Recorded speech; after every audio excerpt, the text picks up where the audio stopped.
기독교를 무너뜨리기 위해서 평생 헌신한 사람이 있습니다. 이 사람은 옥스퍼드 대학교에서 진화 생물학을 가르치는 굉장히 뛰어난 학자인데요. 이름은 리차드 도킨스라고 그럽니다. 이 사람이 굉장히 해박한 진화론 지식을 가지고 진화론을 퍼뜨릴 수 있으면, 그리고 기독교를 비판할 수 있으면 불러주는 곳 어디에서든지 가서 이렇게 강연을 하는 사람으로 유명합니다. 그런데 특별히 이분이 더 세상에 잘 알려진 것은 지난 2008년 10월부터 2009년 4월까지 한 캠페인을 한 것 때문이었습니다. 이 사람이 영국 런던에 있는 여러 버스들에 광고 문구를 냈는데 그것은 내용이 이렇습니다.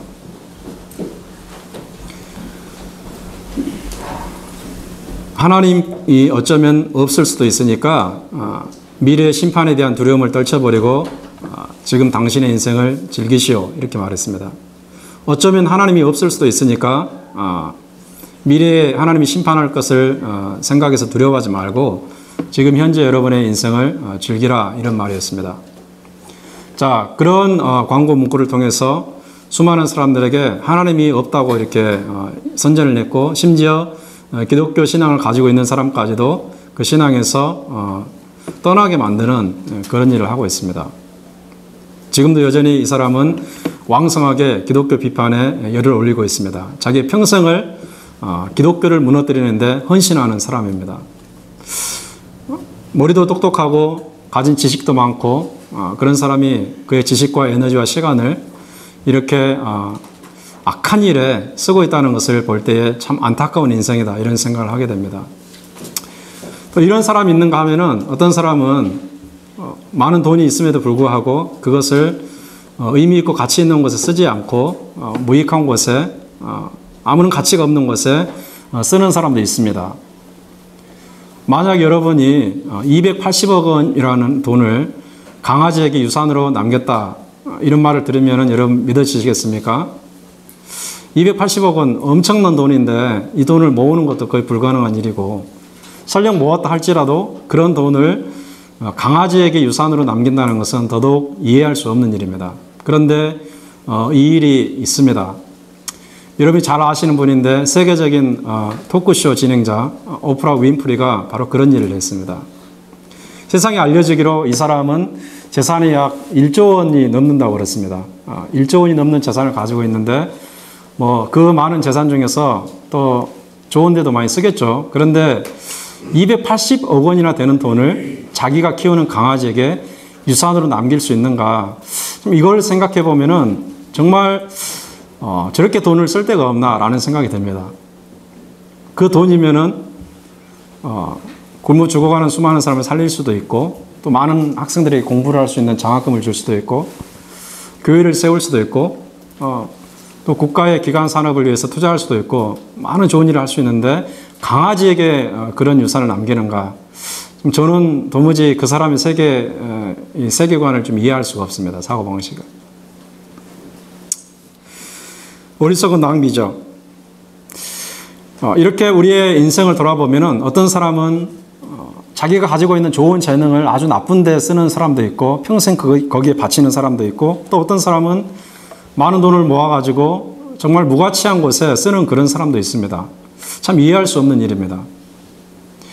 우리가 가지고 있는 인생, 우리가 살아가고 있는 인생을 정말 좋은 데 투자하고 좋은 데 헌신하면 얼마나 가치 있는 일이겠는가. 오늘 우리가 읽은 성경 본문에 보면은 하나님께서 주신 조그만 것을 정말 가치 있고 의미 있는 일에 투자한 사람을 우리가 발견할 수가 있습니다. 이름은 나타나지 않지만 여기에 보면은 한 여인이 등장합니다. 이 여인은 자기가 가지고 있는 소중한 것을 예수님께 바침으로 말미암아 예수님으로부터 극찬을 받았습니다. 무슨 말을 들었냐면은 이 여자가 한 행동에 대해서 이 복음이 증거되는 어디에서든지 알려지게 하라, 이렇게 말했습니다.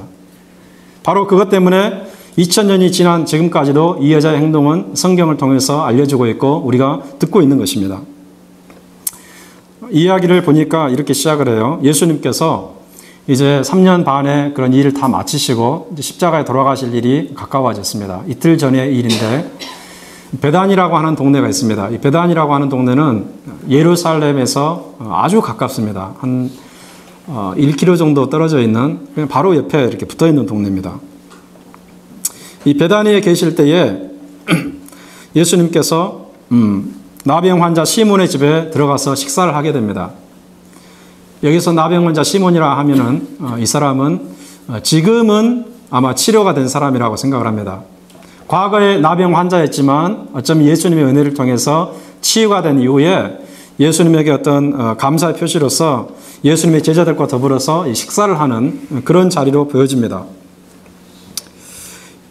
그 당시 식사의 모습은 오늘날 우리가 식사하는 것처럼 이렇게 꼿꼿이 앉아서 하는 것이 아니라 우리가 뭐 로마에 관한 영화라든지 고대 영화를 보게 되면은 상당히 이렇게 비스듬하게 한쪽 팔을 기대고서 누워있는 모습을 우리가 볼 수가 있는데, 자, 그런 모습으로 비스듬히 누워서 식사를 하고 계시는데 한 여인이 들어와서 그 향유가 들어있는 옥합을 깨뜨려서 그 옥합을 예수님의 머리에 이렇게 부었습니다. 이것은 좀 무례한 행동은 아니고 그 집에 온 손님이라든지 또는 귀한 사람에게 할 수 있는 아주 좋은 그 존경의 표시고 극진한 사랑의 표시라고 말할 수가 있습니다. 그 당시 문화로. 그런데 이 여인이 부은 향유는 굉장히 비싼 것입니다. 나드의 향유라고 하는데 이렇게 보통 서민들은 쓰기가 어려웠습니다. 너무 비싸가지고.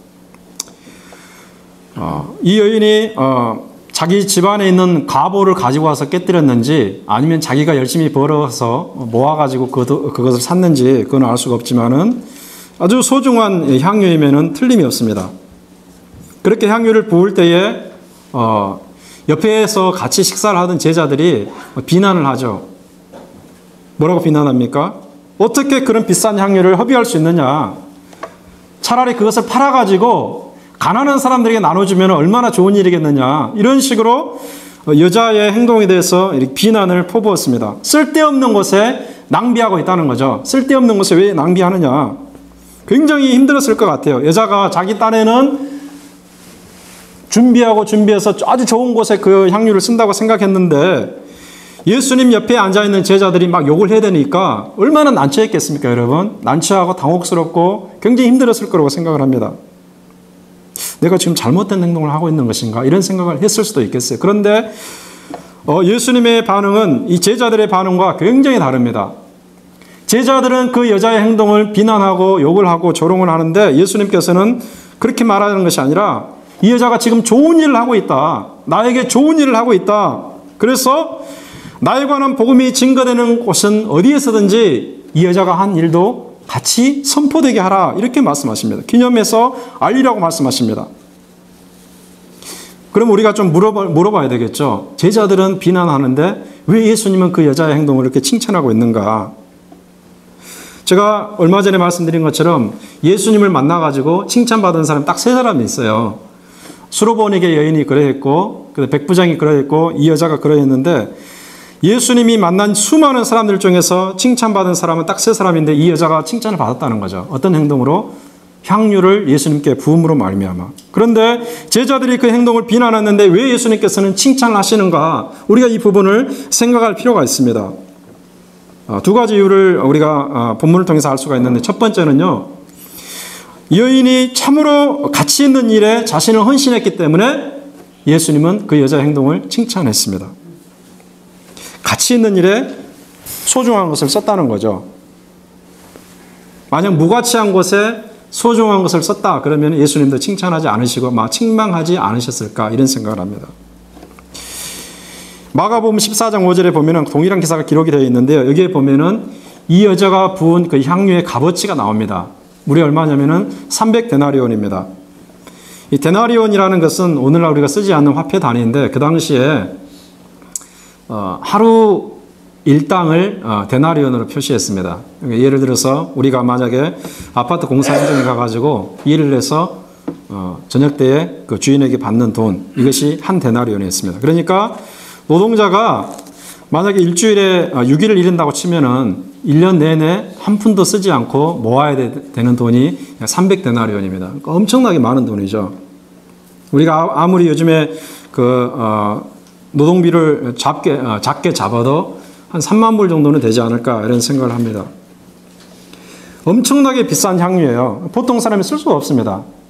인도에서 나는 그런 재료를 가지고 만든 나드 향유인데 왕족이라든지 귀족들 아주 그 돈 있는 사람만 썼던 향유가 바로 이 나드 향유였습니다.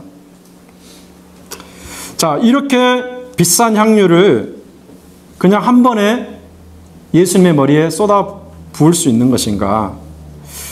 왜 경제적인 보상이 돌아오지 않는데 이 여인은 그 향유를, 그 비싼 것을, 그렇게 소중한 것을 예수님의 머리에 부었을까? 우리의 관점으로 보면 잘 이해가 되지 않습니다.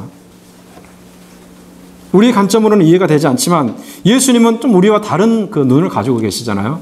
모든 사물을 평가한다든지 어떤 값어치를 매길 때 우리와 다른 세계관을 가지고 하시는데 10절에 보니까 저 여자가 내게 좋은 일을 했다 이렇게 말합니다. 저 여자가 내게 좋은 일을 했다.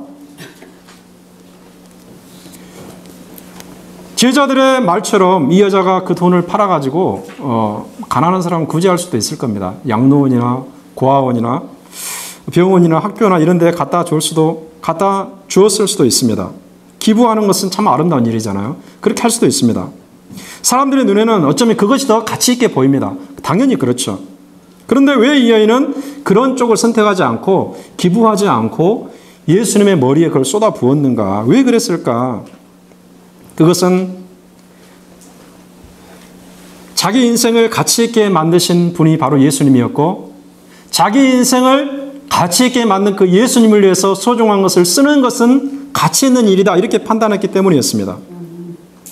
예수님은 자기의 인생을 무의미한 인생에서 값어치 있는 인생, 의미 있는 인생으로 바꿔주신 분이었어요. 어쩌면 이 여인이 예수님을 만난 것이 3년은 되지 않았을 것입니다. 그 전에 이 여인은 많은 그 제약과 규례 때문에 힘든 삶을 살았어요. 자기 인생이 참 무가치한다는 것을 이렇게 깨달으면서 절망적인 삶을 살지 않았나 이런 우리가 추측을 해볼 수가 있습니다. 왜 그러하냐면은 그 당시까지 유대에서는 이 서기관과 바리새인들의 목소리가 컸습니다. 제사장들, 사두개인들, 그 다음에 서기관들, 바리새인들의 목소리가 컸는데 이 사람들이 한결같이 주장하는 것은 뭐였냐면은 어떤 종교적인 복잡한 규례를 만들어 가지고 이것을 다 지키지 않으면은 하나님 나라를 들어갈 수가 없다고 얘기를 했습니다. 심지어 이 사람들은 구약 성경에 구체적으로 명시되어 있지 않은 것까지 일일이 만들어 가지고 사람들로 하여금 힘들게 만들었어요. 사람들이 힘든 삶을 살게 했어요. 그러니까 보통 사람 같으면은 그걸 다 지킬 수가 없죠. 제사장도 아니고 바리새인도 아니고 그런 사람도 다 지키지 못하는데 어떻게 지키겠습니까? 자, 그렇게 힘든 인생을 살다가 예수님을 만났는데 예수님께서는 전혀 다른 가르침을 주시는 것입니다. 예수님의 대표적인 가르침을 이렇게 요약할 수가 있겠죠. 수고하고 무거운 짐진 자들아 다 내게로 오라. 내가 너희를 쉬게 하리라. 예수님의 멍에를 지고서 이 땅을 살아가게 되면은 바리새인의 그런 규례를 따르지 않아도 된다고 말씀하시는 것입니다. 그 당시 유대인들이 졌던 짐을 예수님이 대신 져주시고 율법대로 완벽하게 살지 않을지라도 율법대로 다 지키지 못할지라도 하나님의 나라에 들어가는 것이 불가능한 것이 아니다 이렇게 말합니다. 오직 예수님 안에서 예수님의 그 진리를 따라서 살아가기만 하면은 하나님께서 원하시는 그런 인생의 복을 받을 수 있다고 예수님이 가르치셨습니다. 어쩌면은 자기의 인생을 어두움에서 빛으로 옮겨주신 분이 바로 예수님이었어요. 자기 어깨 위에 지워져 있었던 죄책감의 모든 짐을 덜어주시고 그 마음에 평강을 가져다 주신 분이 바로 예수님이셨습니다. 바로 그렇게 자기 인생을 의미 있고 가치 있게 만드셨기 때문에 내가 그분을 위해서라면은 내가 헌신하지 못할 것이 무엇이 있겠는가? 내가 그분을 위해서라면 내가 쓰지 못할 일이 뭐가 있겠는가 이렇게 생각한 것입니다. 자기의 인생을 의미 있게 만들어주신 그분. 과거에 소망도 없고 진리도 알지 못하는 그런 삶을 살았던 자기에게 소망을 주시고 진리 안에서 거하게 하신 그분. 그분을 위해서 나의 인생을 의미 있게 가치 있게 만들어주신 그분을 위해서 내가 이것을 헌신하겠다. 이것을 투자하겠다라고 생각한 것이고 바로 예수님은 그것을 아시고 그 여자가 좋은 일을 했다고 말하는 것입니다. 우리의 인생 예수님을 만나지 못했다면 우리는 무가치한 인생이었고 의미 없는 인생이었을 것입니다. 여러분 한번 생각을 해보시기 바랍니다. 이 여자뿐만 아니라 어쩌면은 저와 여러분도 비슷하다고 생각합니다. 여러분들이 1년 전에 예수님을 만났던, 3년 전에 만났던, 10년 전에 만났던 그 이전의 삶을 생각해 보세요. 예수님을 마음속에 모셔드리기 전에 우리의 인생이 어떠했는지 한번 생각해 보세요. 우리는 허망한 것을 굴복하고 아무런 의미 없는 것에 우리의 마음을 쏟아부으면서 그렇게 헛된 인생을 살았던 사람들이었습니다. 우리의 궁극적인 목적이 무엇인지도 모르고 어쩌면 그렇게 달려가는 인생이 멸망인지도 모르고 그렇게 안개와 같은 삶을 살았던 것이 예수님을 만나기 이전에 우리의 삶이었어요. 예수님이 우리를 불러주시고 우리 인생을 의미 있게 만들어 주셨습니다. 김춘수의 꽃이라는 그런 시가 있는데 여러분 잘 아실 것입니다. 그 중에 한 대목을 제가 인용하면은 내가 그의 이름을 불러주기 전에는 그는 다만 하나의 몸짓에 지나지 않았다. 내가 그의 이름을 불러주었을 때 그는 나에게로 와서 꽃이 되었다. 조금 어려운 시 같은데 이것을 이렇게 적용할 수 있겠어요. 예수님께서 우리를 불러주지 않으셨을 때, 예수님께서 우리를 건져주지 않으셨을 때 우리의 인생은 의미 없는 몸짓에 지나지 않았다는 거죠. 예수님이 우리를 불러주시고 우리에게 천국 소망을 주시고 우리가 하나님의 자녀가 되는 권세를 주셨을 때에 우리의 인생은 의미 있고 가치 있는 인생으로 바뀌게 된 것입니다. 이것을 안다면 우리가 그렇게 우리의 인생을 가치 있게 만들어주신 그 주님, 그 예수님을 위해서 하지 못할 헌신이 어디 있겠습니까? 아마 이 여자보다 더 큰 헌신을 해도 무방하다고 생각할 수가 있습니다. 우리 예수님께서 바로 그와 같은 마음을 가지고 예수님께 헌신한 것을, 칭찬한 것을 우리가 알아야 됩니다. 자, 두 번째로는요, 왜 예수님께서 칭찬하셨냐면은 이 여자는 예수님께서 나를 위해서 죽으실 것임을 알았습니다. 나를 위해서 죽으실 것임을 알았습니다. 대속 죽음의 그 비밀을 깨닫고 그 은총에 감사하는 표시로서 향유를 부었습니다. 이것을 우리가 어디에서 발견할 수 있냐면은 여러분 본문에 보시면은 12절에 이렇게 되어 있지 않습니까? 12절에 보니까 이 여자가 내 몸에 이 향유를 부은 것은 내 장례를 위하여 함이니라. 예수님께서 분명히 말씀하십니다. 이 여자가 내 몸에 향유를 부은 것은 무엇 때문이냐? 내 장례를 위해서였다. 이렇게 말합니다. 내 장례를 위해서였다. 자, 두 가지를 비교할 수 있습니다. 가난한 자들을 위해서 쓰는 것과 예수님의 장례를 위해서 준비하는 것. 제자들은 그렇게 말했죠. 야, 가난한 자를 위해서 써라. 예수님은 그렇게 말하지 않습니다. 가난한 자들은 항상 너희와 함께 있지만 나는 항상 함께 있지 아니하리라. 예수님께서 가난한 자를 위해서 물질을 쓰는 것을 반대하는 것이 아니죠. 가난한 자들은 언제든지 도와줄 수 있습니다. 항상 그들과 함께 있으니까. 시대가 변해도 가난한 사람은 항상 있게 마련입니다. 그들을 위해서 언제든지 마음만 먹으면 도와줄 수가 있습니다. 그러나 예수님은 지금 시간이 지나면 그들과 함께 있지 못합니다. 이틀 후면 예수님이 돌아가십니다. 그러니까 이 여자는 나를 위해서 헌신하시고 나의 죄악을 씻어주기 위해서 나를 대신해서 죽으신 예수님을 섬길 수 있는 기회는 지금 이때뿐이다 이렇게 생각하고 이 여자는 그 많은 물질이죠. 그 향유 값은 300데나리오니까 그 많은 물질을 주님을 위해서 헌신하고 투자한 것이었습니다. 그러면은 이 여자가 어떻게 이 사실을 알았을까? 무슨 말이냐면은 예수님이라는 사람이 어떻게 해서 나의 죄를 대신해서 죽으실 분이라는 것을 알았을까? 우리는 이 사실을 충분히 성경 기록을 통해서 유추할 수가 있습니다. 여러분들이 마태복음 16장에 보면은 예수님께서 베드로의 그 신앙 고백을 들으신 다음에 자기의 그 앞길에 대해서 구체적으로 예언을 하십니다. 내가 장차 예루살렘에서 종교 지도자들에게 붙잡혀가지고 장로들과 제사장들과 서기관 이 사람들이 붙잡혀가지고 순환을 당하고 십자가의 죽임을 당하고 3일 만에 부활할 것이다. 그러니까 순환과 십자가 죽음과 부활의 사실을 아주 구체적으로 예언을 하십니다. 그리고 그 후에 여러 번 또 하셨습니다. 그렇기 때문에 예수님의 12사도들도 그 사실을 알고 있었고 그 다음에 예수님 주변에서 말씀을 들었던 수많은 사람들도 그 내용을 알고 있었을 것입니다. 그러나 중요한 것은 제자들은 그것을 준비하지 못했다는 거죠. 사도들은 그것을 위해서 예비하는 삶을 살지 못했습니다. 이 여자가 예수님의 죽으심의 그 사실을 마음속에 받아들이고, 그래, 그분이 나를 위해서 죽으시는 분이구나. 여러분, 자기를 살려내기 위해서 대신 죽으시는 분이 얼마나 감사하겠습니까? 하나님 앞에서 죄악 때문에 영원히 심판을 피하지 못하는데, 저분이 죄가 없는 분이 나를 위해서 죽으시니 그 은혜 얼마나 감사한가. 이것 때문에 이 여자는 감격에 넘쳐서 그 은혜에 감격한 모습으로 예수님에게 자기의 좋은 것을 희생하는 것입니다. 다시 말해서 구원받기 위해서 그렇게 하는 것이 아니라 나를 구원하신 그 주님의 은혜가 너무 크기 때문에, 구원의 은혜가 너무나 크기 때문에 예수님을 위해서 자기는 이것 헌신할 수 있다는 거죠. 이것을 헌신할 수 있다는 거죠. 복음의 가치를 아는 사람은, 예수님이 나를 위해서 어떤 고난을 당하셨는지 그걸 아는 사람은 예수님을 위해서 헌신하는 삶을 아깝게 생각하지 않습니다.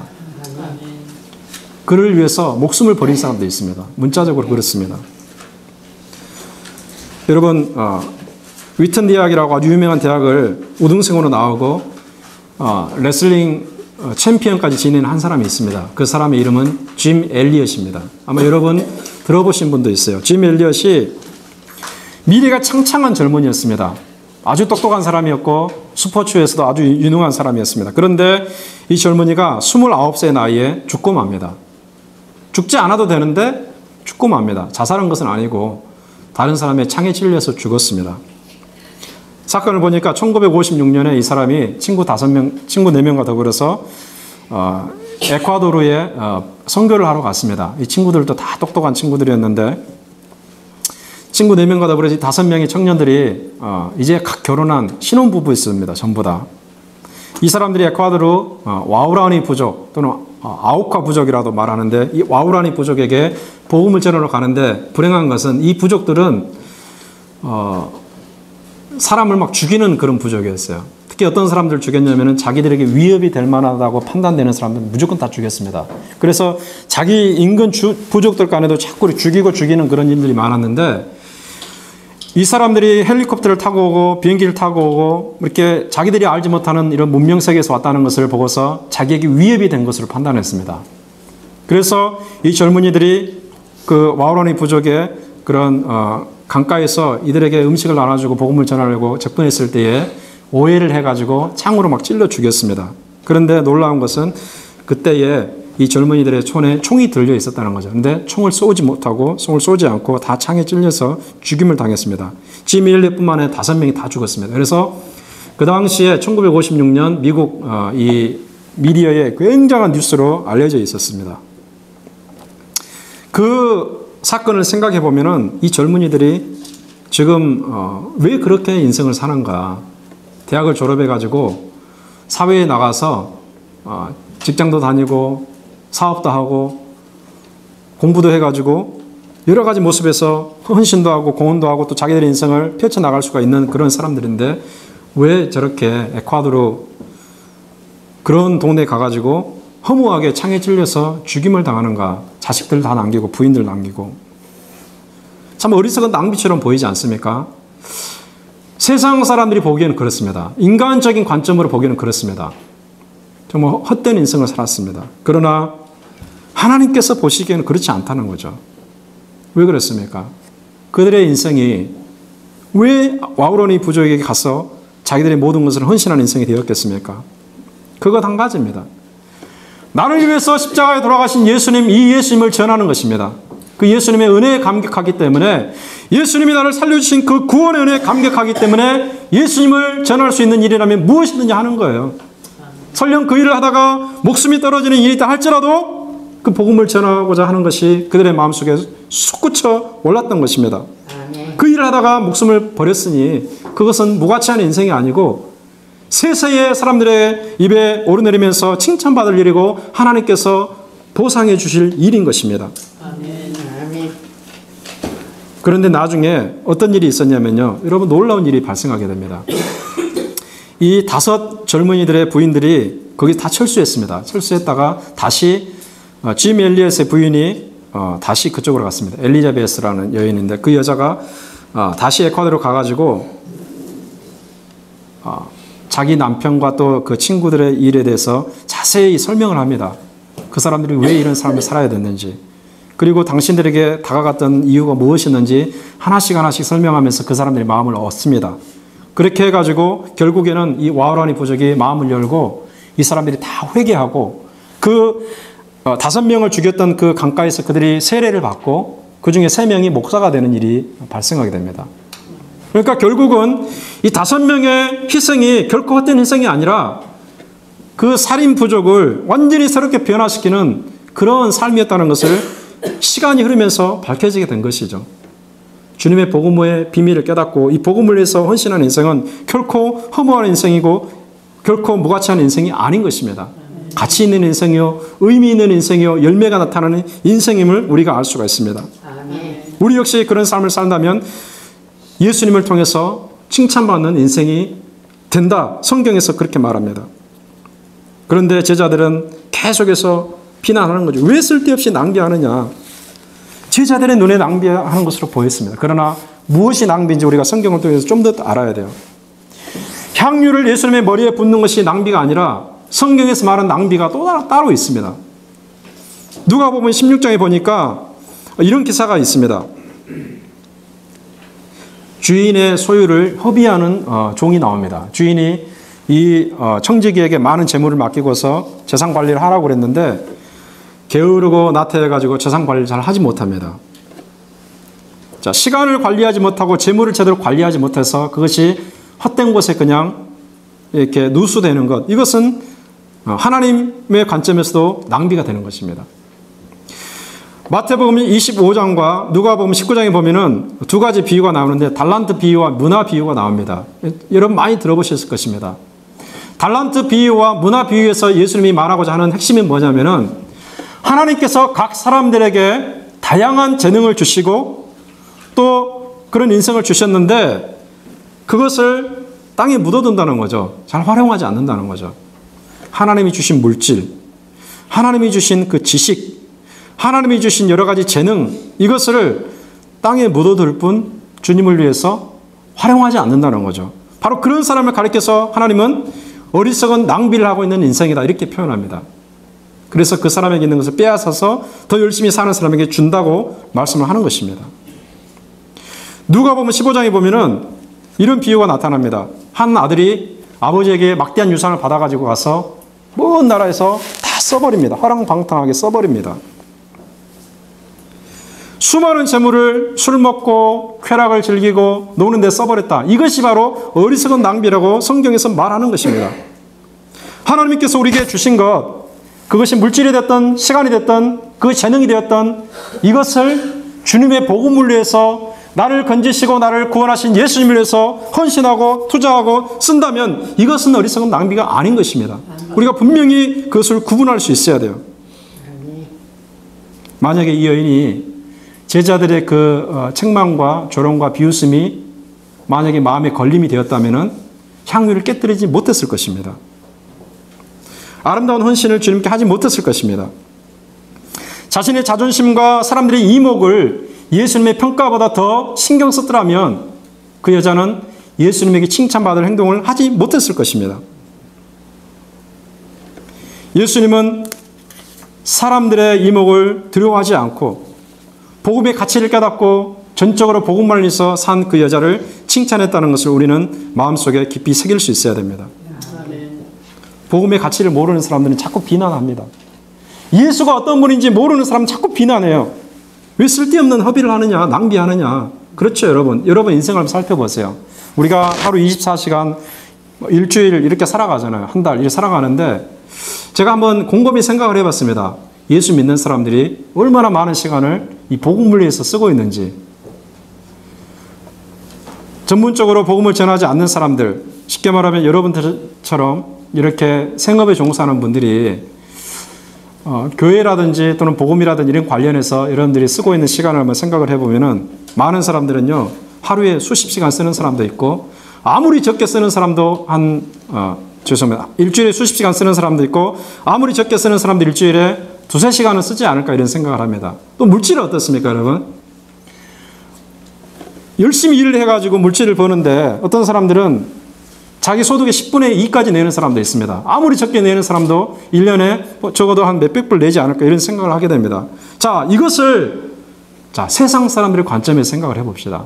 시간을 투자하고 재물을 투자하고 또 마음에 신경을 쓰고 에너지를 투자하고 뭐 자기가 세상에서 성공하기 위해서 그런 것이 아니죠. 자기 인생을 즐기기 위해서 그렇게 하는 것이 아니죠. 자기 개발을 위해서 그렇게 하는 것이 아니죠. 자기 개발을 위해서 투자하는 것도 아니고 자기 인생을 막 즐기기 위해서 그렇게 하는 것도 아니고 오직 하나님을 위해서 그렇게 하는 것입니다. 하나님께 헌금을 바치고 하나님의 복음을 위해서 일을 하고 하나님 교회를 세우기 위해서 그렇게 시간과 물질과 많은 에너지를 투자하는데 이것이 사람들의 눈에 어떻게 보이겠는가? 이 제자들이 한 반응과 똑같다는 거죠. 왜 어리석은 일에 낭비하느냐? 이것입니다. 만약에 우리가 그런 사람들의 말을 자꾸 들어서 그것이 만약에 신경이 쓰인다면 우리는 주님께 그런 삶을 살지 못합니다. 우리는 무슨 말을 들어야 될지 잘 생각해야 돼요. 하나님의 말씀을 들어야지 세상 사람들의 그런 쓸데없는 말을 듣게 되면 우리의 헌신은 약해질 것이고 우리는 가치 있는 인생을 살아가지 못하게 될 것입니다. 그 사람들은 복음을 몰라요. 그 사람들은 예수님이 어떤 분인지 몰라요. 그 사람들은 하나님 나라가 어떻게 확장되고 어떻게 왕성해지는지 알지 못하는 사람들입니다. 만약 우리가 쓸데없는 곳, 세상의 혼란을 조장하고 다른 사람을 해치는 일에 헌신하고 있다면 그것은 정말 잘못된 일이죠, 여러분. 이단에 속한 사람들이 그런 사람들입니다. 신앙생활을 한다고 해서 다 올바른 일에 헌신을 하고 있다고 말할 수가 없겠죠, 여러분. 그런 사람도 있긴 있어요, 여러분. 신천지에 빠져가지고 가정을 내팽개치고 구원파에 빠져가지고 가정을 내팽개치고 직장을 그만두고 학교를 그만두고 가정을 파괴시키고 교회를 파괴시키는 그런 일에 우리가 헌신한다면 이것은 하나님 앞에 심판받아 마땅한 일입니다. 그러나 여러분이 교회를 세우기 위해서 복음을 전하기 위해서 주님의 그 영광에 동참하기 위해서 그렇게 살아간다면 이것은 무가치한 낭비가 아니고 정말 의미 있고 가치 있는 헌신이 되는 것입니다. 장차 하나님께서 엄청난 것으로 갚아주실 헌신이 되는 것입니다. 비록 지금은 아무것도 보이지 않는다 할지라도. 여러분, 전도서에 이런 말씀이 있습니다. 우리 한번 같이 읽어보겠습니다. 시작. 너는 내 떡을 물 위에 던지라. 여러 날 후에 도로 찾으리라. 아멘. 이 말은 무슨 말이냐면요. 여기서 떡이라는 것은요. 물질을 대표하는 표현입니다. 물질. 이 땅을 살아가는 데 필요한 물질. 물 위에 던져라. 물에 던지면 어떻게 되겠습니까? 가라앉게 되죠. 허망한 짓입니다. 어리석은 짓입니다. 그런데 그 뒤에 말씀이 중요합니다. 여러 날 후에 도로 찾으리라. 무슨 말이냐면요. 우리가 가지고 있는 것을 가치 있는 곳에 쓰면은 누군가를 도와준다든지 교회를 세운다든지 어떤 정말 힘들게 살아가는 사람을 세워준다든지 이렇게 하나님께서 원하시는 가치 있는 곳에 우리의 인생과 우리의 재물과 우리의 시간을 쓰게 되면은 그것이 물속에 가라앉아서 내가 손해보는 것처럼 여겨진다 할지라도 여러 날 후에 도로 찾는다는 것입니다. 내가 상상하지 못할 곳에서 하나님께서 갚아주신다는 말이에요. 우리가 하나님께서 일하시는 이 원리를 알아야 됩니다. 이 원리를 알게 되면은 우리가 하나님을 위해서 헌신하고 희생하는 것이 결코 무가치한 일이 아님을 알 수가 있습니다. 이 여인은 300데나리온의 향유를 주님을 위해서 쏟아 부었습니다. 제자들에게 비난을 받았습니다. 그러나 엄청난 복을 받고 있죠. 지금까지도 이 여자의 행한 일은 계속해서 되풀이되어서 말해주고 있습니다. 여러분 그런 말 있잖아요. 사람은 죽어서 이름을 남긴다는 말이 있습니다. 사람이 언제 평가가 됩니까, 여러분? 죽은 다음에 평가가 되는 거예요. 살아있을 때는 그 사람에 대한 평가가 온전하지 못합니다. 그 사람이 죽었을 때에 묘비명에 어떤 말이 쓰여지는지 그 당대의 사람들이 그를 어떻게 평가하는지 이것이 그 사람에 대한 진정한 평가가 되는 것이고 역사 속에서 평가되는 것이 진정한 평가가 되는 것입니다. 자, 이 여자의 평가는 예수님의 말씀을 통해서 그리고 그 이후에 모든 기독교인들의 입을 통해서 완전한 삶을 사는 것이고 주님을 위해서 고귀한 삶을 산 것으로 평가가 되고 있습니다. 여러분 어떤 인생을 사시겠습니까? 아까 제가 말씀드린 것처럼 리처드 도킨슨처럼 사람들을 하나님을 대적하고 악한 길로 이끄는 데 여러분의 인생을 투자하겠습니까? 오프라 윈프리처럼 남아도는 물질을 아무런 가치 없는 것에 여러분 쓰는 인생을 사시겠습니까? 아니면 자신을 위해서 목숨을 희생하신 예수님과 그 복음을 위해서 여러분 가치 있게 여러분 사용하시겠습니까? 예수님이 어떤 분인지 안다면 우리가 어떤 인생을 선택해야 될지 명확 관화합니다. 예수님은 우리를 의미 없는 인생에서 의미 있는 인생으로 바꿔주신 분이고, 예수님은 우리를 어두움과 절망에서 빛과 소망으로 바꿔주신 분입니다. 이것을 가슴 절절히 느끼는 사람은 우리가 어떻게 살아야 되는지 분명하게 답이 나옵니다. 여러분, 이 시간에 예배를 통해서 참으로 이 여인처럼 주님을 위해서 의미 있고 가치 있고 아름다운 그런 인생을 살아감으로써 우리 하나님께 칭찬받고 복을 받는 인생이 되시길 주님의 이름으로 축원합니다.